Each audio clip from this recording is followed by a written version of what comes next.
Le parc Jourdan d'Aix-en-Provence se transforme en galerie d'art contemporain géante et éphémère. La 11e édition du Smart s'y tient jusqu'au 16 mai. Un rendez-vous qui est devenu incontournable pour les artistes et 22 000 visiteurs sont attendus. Reportage de Jean-Louis Boudard et de Valérie Bourg. En 10 ans d'existence, le Smart a réussi à imposer son style. Il est aujourd'hui en France, après Paris, le 2e salon d'art contemporain.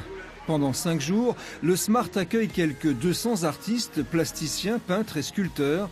Un salon qui se veut un détecteur de talent. On ne va pas venir choisir un Jeff Koons ou un Robert Combas au Smart. Donc les artistes, si vous voulez, actuellement, il y a à peu près sur le salon des 200 artistes, il y en a à peu près une quarantaine qui sont à la frontière de devenir célèbres du jour au lendemain. Parce qu'ils sont très créatifs, parce qu'ils font énormément de choses, ils travaillent énormément. Ils sont sur la scène nationale, internationale, et effectivement, je pense qu'on va avoir des pépites dans quelques années. Parmi les artistes qui se vendent bien en France et à l'étranger, le peintre Fabien Novarino. Très influencé par la culture US, du street art et du dripping, il crée des œuvres qui fusionnent peinture, collage et numérique. Le numérique, l'informatique, je vous apprends rien, est partout.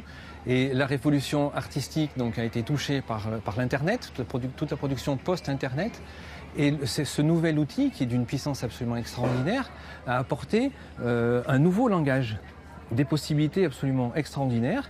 Et donc il faut en profiter, il faut les mettre en œuvre. Tant 22 000 visiteurs, amateurs d'art, designers, curieux, mais aussi collectionneurs, pour lesquels l'art contemporain reste une valeur sûre.